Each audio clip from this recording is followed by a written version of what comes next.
Hamoda, a coastal town located in Shimane Prefecture, Japan. The population is only about 50,000 people.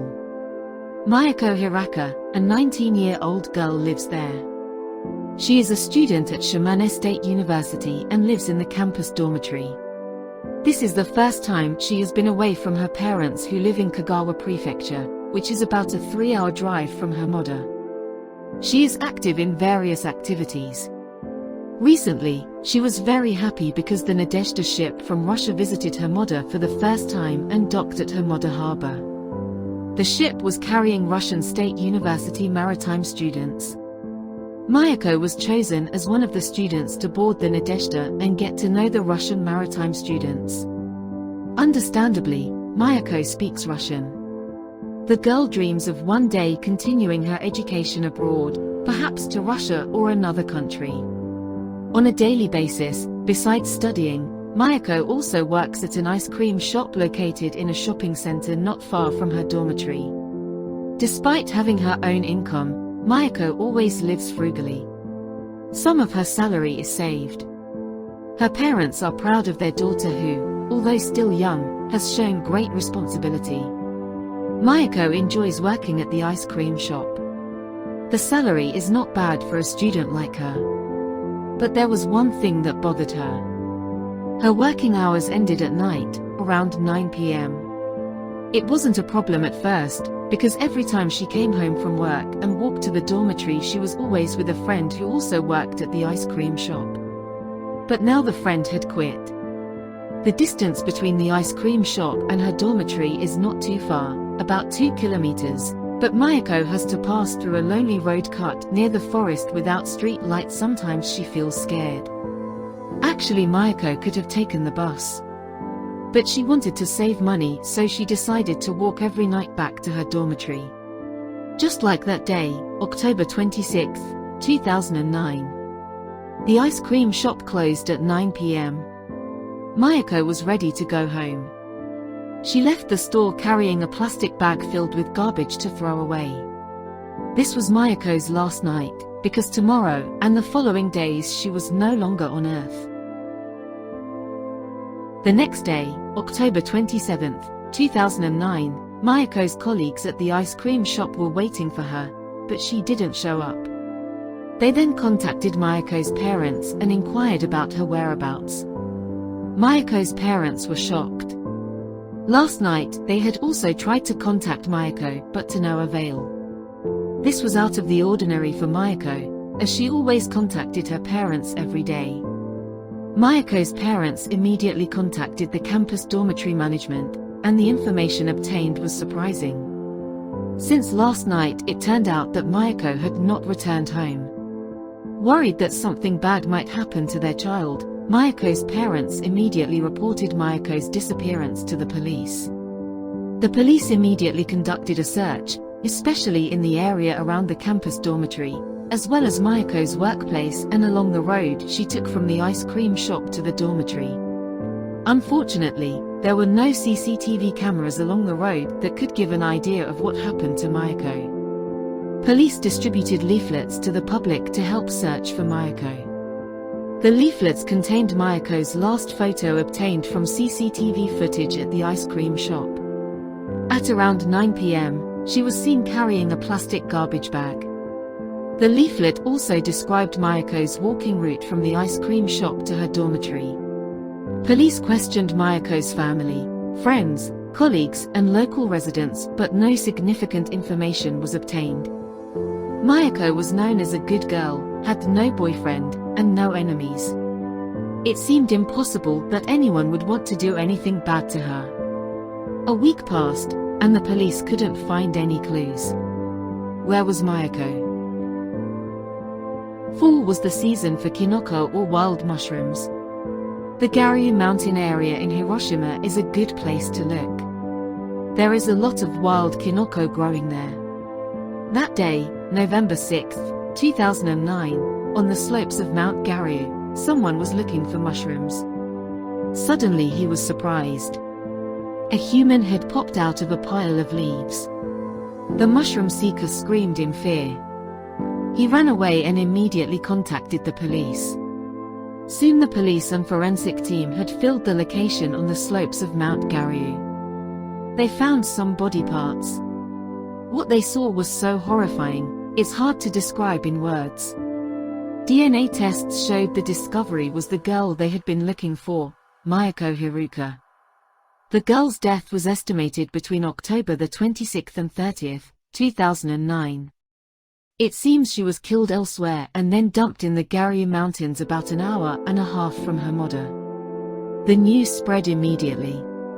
Japan was in an uproar, especially the people of Hamoda. They were afraid of a cold-blooded killer roaming their territory. The police continued their investigation to find the very dangerous perpetrator, who could have repeated his crimes. Hamoda residents are terrified, worried about their safety. Police issued a warning to students at Shimane University not to go out at night. In campus dormitories the curfew was changed from 12 p.m. to 10 p.m. Local authorities installed street lights and CCTV cameras everywhere, and officers were deployed to patrol more frequently every night. Meanwhile, Miyako's funeral took place in November 2009, attended by 350 people including family and friends. With a trembling voice, Miyako's father opened the event. "I never thought Miyako would precede me," said the chicken in his speech.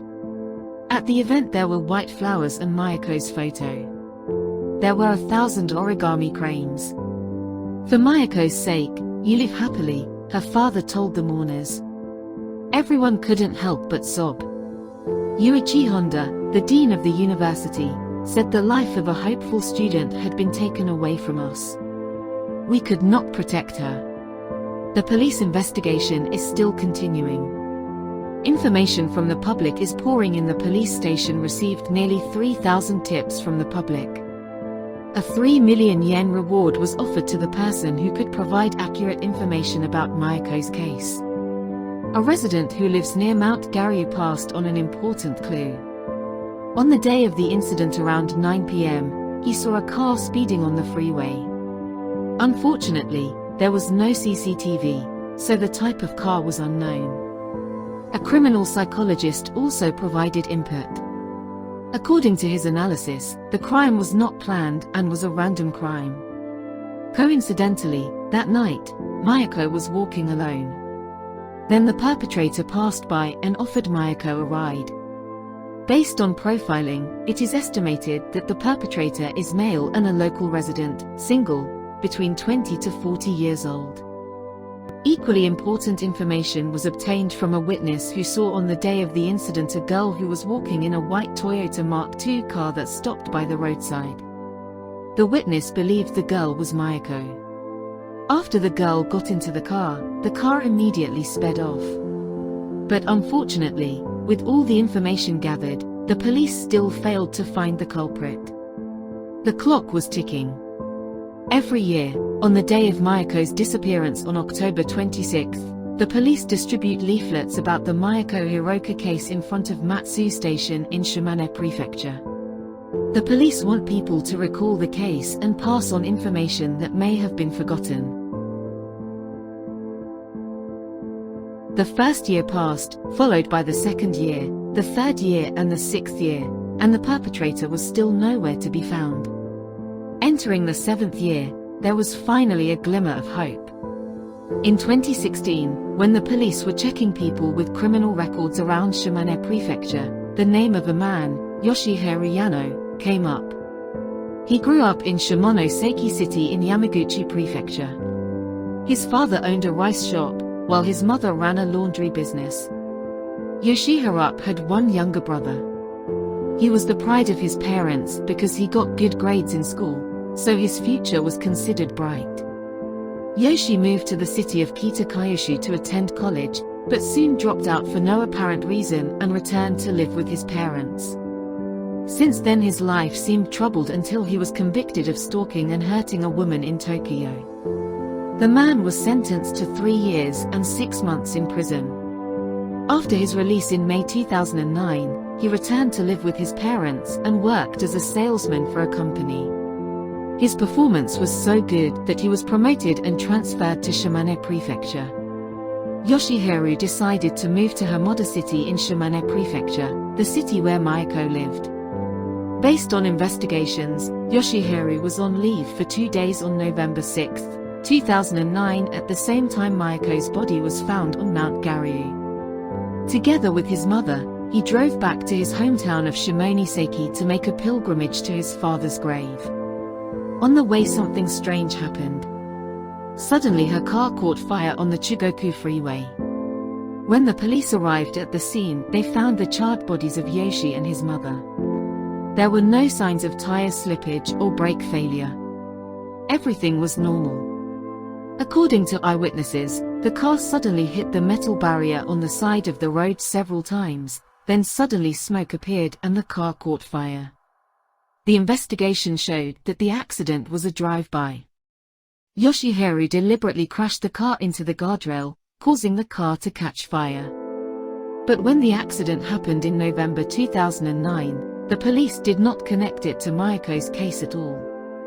But as the years passed since Miyako and Yoshiharu's deaths, the police eventually drew a link between the two cases, especially because of Yoshi's criminal background and his white Toyota Mark II. In 2016, police searched Yoshi's residence. They found a camera and a USB drive containing around 50 photos. Although the photos on the USB had been deleted, with expert help the police managed to restore them, and in the photos Miyako's body appeared in a terrible condition. The solid evidence showed Yoshi was the culprit. It was so gruesome that the photos were kept by the police and not released to the press. Just 5 months after being released from prison, Yoshiharu Yano committed another crime, but this time with an extraordinary level of cruelty that resulted in Miyako Hiraoka's death. Rumors abounded. The car accident that befell Yoshi and his mother was no ordinary accident. Miyako's spirit was angry and plotted the whole thing with invisible powers. Miyako's spirit took control of the car, which crashed into the road divider and burst into flames, burning everything inside. People say, sooner or later, karma will do its job well. On December 20, 2016, the police finally announced the Miyako Hiraoka case was closed. The culprit had been found, Yoshiharu Yano. The man could not be charged because he had died. Miyako would not come back again. Her parents lost their beloved daughter forever. However, Miyako's passing is still remembered by many people, especially students at Shimane University.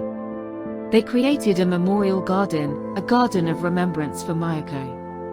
If you remember, at the beginning of the story I mentioned that Miyako was one of the students who welcomed the inaugural arrival of the Nadezhda ship from Russia that docked at Hamoda port.